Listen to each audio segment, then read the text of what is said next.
শরীর যত খারাপ থাক, মন যত খারাপ থাক, কেউ যদি একবার বলে যে বাহিরে ঘুরতে যাব, আমি কেন জানি সুস্থ হয়ে যাই। এই যে আজকে অনেক গরম ছিল, আগে থেকেই বলা ছিল আজকে বেড়াতে যাব। সকালে উঠে সমস্ত কাজ করেছি, সেগুলো আর ভিডিও করিনি।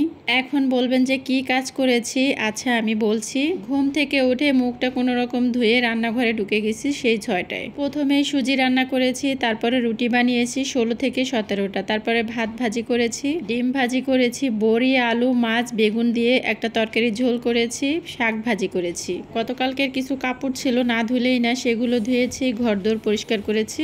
এগুলো করতে করতে 10:30 বেজে গেছে। তারপরে গোসল করে এই যে চলে আসছি রেডি হওয়ার জন্য। আমি কিন্তু তেমন একটা মেকআপ করতে পারি না, গায়ের রং ফর্সা হওয়াতে যাই মেকআপ করি না কেন সবকিছু সুন্দর মতো সেট হয়ে যায়।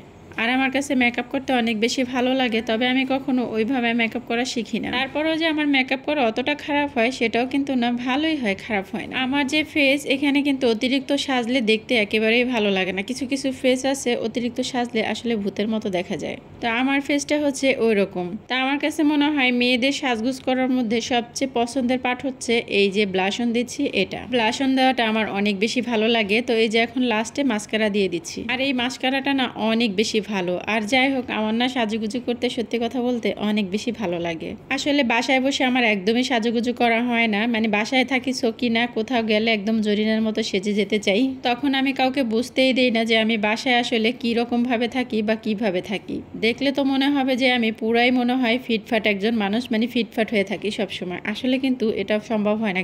বাসায় যারা থাকে গৃহিণীদের জন্য, যারা জব করে তারা হয়তো একটু ফিটফাট থাকতে পারে। আর এই যে আমার ফাইনাল লুকটা দেখলেন, যদিও আমি ফিল্টার ইউজ করেছি। তো যাই হোক, এই যে দেখুন আমরা রেডি হয়ে সবাই চলে যাচ্ছি বেড়াতে। আর আমরা কোথায় যাচ্ছি সেটাই তো বলা হয়নি। আমরা যাচ্ছি আমার নানি শাশুড়ির বাসাতে, মানে আমার মামা শ্বশুরদের বাসায়।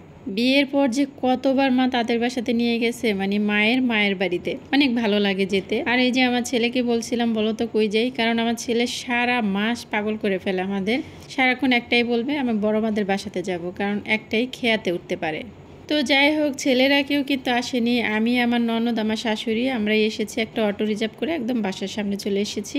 আসার পরে গেট দিয়ে ঢুকেই আমার কাছে মনে হলো এত সুন্দর আঙ্গুর হয়ে আছে, মানে কি বলবো, প্রত্যেকটা থোকায় থোকায় ঝুলে আছে। আমি হচ্ছে আঙ্গুর পাড়তেছিলাম। এই আঙ্গুর কিন্তু মামি আমাদের জন্য পাঠিয়ে দেয় যখন পাকে, প্রায় 1 কেজি 1.5 কেজির মতো করে এক একজনের জন্য পাঠায়। মানে আমরা তো এখানে আমার ননদ আছে, তারপর আমার ছোট মামা শ্বশুর আমাদের বাসার কাছেই থাকে, তো আমাদের জন্য সবার জন্য এক এক করে প্যাকেট করে পাঠায়, অনেক হয়। তো যাই হোক, তারপরে যে আমাদেরকে নাস্তা দিয়ে দিচ্ছে মামি, মিষ্টি, শ্যামাই, চানাচুর, আপেল, তারপরে আরো কি যেন নাস্তা ছিল, আমি আর খাইনি। তারপরে আমি সবাইকে একটু মিষ্টিমুখ করিয়ে দিলাম। আর এখন চলে আসছি মামিদের বাসার সামনে। এই যে মামিদের বাসা দেখতে পাচ্ছেন পিছনে, তা আমি সামনে বসে একটু ভিডিও করছিলাম আর বলছিলাম আমরা চলে আসছি এই বাসাতে, মানে আমি একটা রিলস বানাচ্ছিলাম।